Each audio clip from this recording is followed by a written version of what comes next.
Hey everyone, today I want to talk about three things today. The first thing, and those three things I'm going to go in order.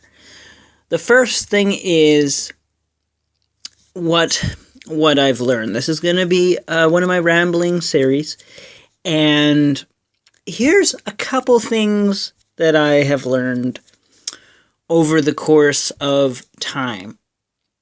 It is very, very important to try your best to do the best with what you have in your toolbox. You have to have a toolbox. And, not everybody has a toolbox. Some people aren't interested in even purchasing a toolbox. I myself, I'm a very, very intelligent person. Not to toot my own horn, I say that with the greatest amount of humility and humbleness and so on and so forth. But it is very, very good to try with the tools that you're given. To try to be proactive instead of reactive. Now, I'll admit myself, I can be reactive at the best of times. We can all be reactive at the best of times. It's very, very, sometimes it's very, very hard to be as proactive as possible. But I'm trying to be more I'm trying to be more proactive as opposed to reactive. I'm trying not to contradict myself. So when I say I'm going to be somewhere at a certain time and it's concrete, then that means I follow through and I'm going to be there at that specific time and I'm going to be at that specific place and I follow through. And so now back to being reactive as opposed to being proactive. What are the advantages of being reactive? There is no advantage to being reactive because nobody wins when you're being reactive. When you're being proactive, however, there are a ton of advantages to being proactive. And I think that I'm doing a lot better with that. However, as I said, everybody has days where they feel like they want to be reactive, where they feel like they want to explode, when they feel like they want to scream and yell and be reactive. And, for example, that's how I felt today with Peter and that stereo system of his.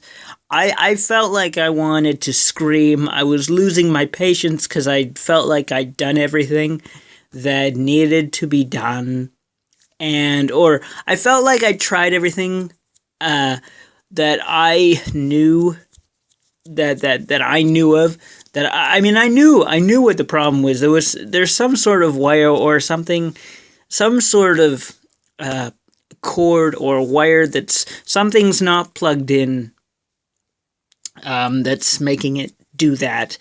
But back to the topic at hand. That's when I felt like I wanted to react. I wanted to become very reactive. But instead, I chose to be, instead, I chose to be proactive. Now, the second thing that I want to talk about today is what to do when what to do when you're having a bad day. When you're having a bad day or somebody thinks that you're worked up for whatever reason, the thing to do is relax. I know it sounds funny. Like to say, okay, your mind goes in a planning mode. You're planning, let's say for an example, you're something just around the corner, 21 days, you're planning a Halloween party. You're planning a Halloween party, and your mind's in planning mode. You're going like this, okay, this is going to happen this time, this is going to happen this day, blah, blah, blah, blah, blah, blah, blah. Okay, let's get everything plan. And then you plan and you plan and you plan. And the 21st the 21st day comes around. And everything that excuse me, everything that you planned has come to fruition. And everything goes your way, and it's a success. But let me ask you a question. Was it a success because of all your planning, all your organization? Was it a success because of the fact that, okay, you plan something, everybody's going to be there by 7:30, and going to be there on the 21st of October? No. It was a success because, yes, you made the plan. It was a success because, yes, you organize. But what is not a success, when it is not a success, it's a success when you organize, when you plan. Yes, that is setting yourself up for success. When you set yourself up for failure, and I know this sounds funny, the point where you set yourself up for failure is when you kill it. So so let's say on a machine you activate a kill switch. And you go on and on and on and on. And after a while you begin to obsess. And the other person, they're okay for a while, it's fine. It's okay. And then after a couple days, maybe just before the day is coming around, the person finally says, in a nice way, could you please stop? Could we just let it be a surprise and let the chips fall where they may instead of, because after a while it can become quite annoying when you do that. It really can. When you do too much planning, too much organization, it becomes stressful. I know I plan and I organize things all the time. I should have been a party planner. I should have been a wedding plan, whatever, some sort of planner. Me, myself, I've learned, don't plan. Yes, I mean, it's good to have concrete dates and times, but it's good to plan, but not to over plan, because when you over plan, you overthink, and that's where the stress and the trouble and the upsetness starts, and that's where you set yourself up for failure.